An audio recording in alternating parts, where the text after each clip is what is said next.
I'm Robert Upton. I'm the Deputy Chair and Commissioner of the Infrastructure Planning Commission. What are the fundamental principles of the IPC, and how do they change the environment, do you think? Well, we were set up 2 years ago to provide a fast, fair, equitable, efficient system of examining major infrastructure projects that are coming forward. And the process under the Planning Act 2008 that we operate is significant in that it is very heavily front-loaded. In other words, there are stringent requirements on developers as they prepare their applications in terms of consulting with the community, which means not just the local authorities, but the people who might be affected by the scheme. So that's significant. The system which we operate is an inquisitorial method, which is designed to ensure what we call equality of arms. In other words, that the ordinary people can be brought effectively into the process. What does that really mean, though? I mean, when you say an inquisitorial method, I mean, what form does that take? It takes the form of a series of questions sent out by the examining authority is the first part of it. The examining authority asks questions. When the questions come in, any interested party in the examination can comment on those representations. So that's a significant part of the process.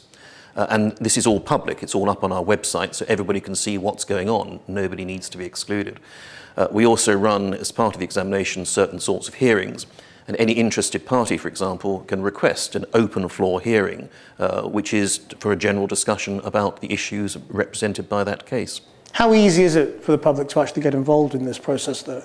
The barrier to entry is very low. To become an interested party, which means that you are informed of every step of the process, all you have to do is to send in, at the time after if the application has been accepted for examination, that's a test it has to go through, is a relevant representation which says very simply what you agree with, what you disagree with, and what your concerns are.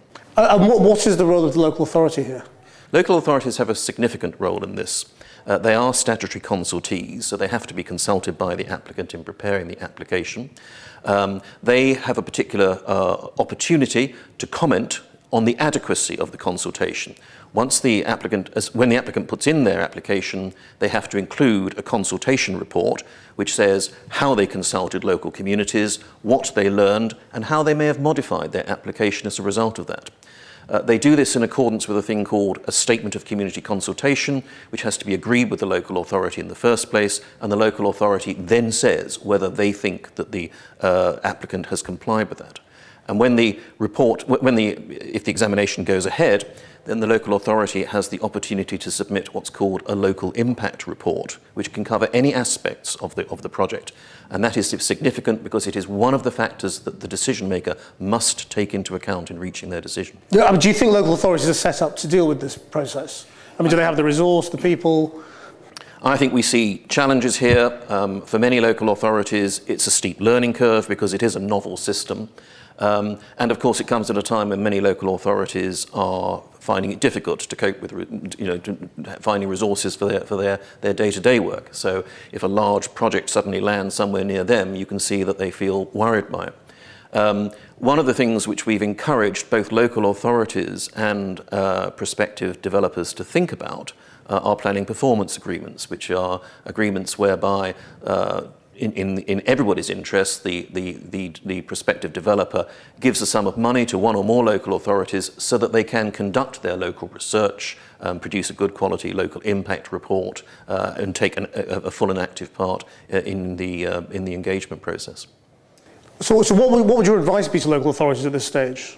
Because of the way in which our system is front-loaded, local authorities need to engage with it at the earliest possible stage.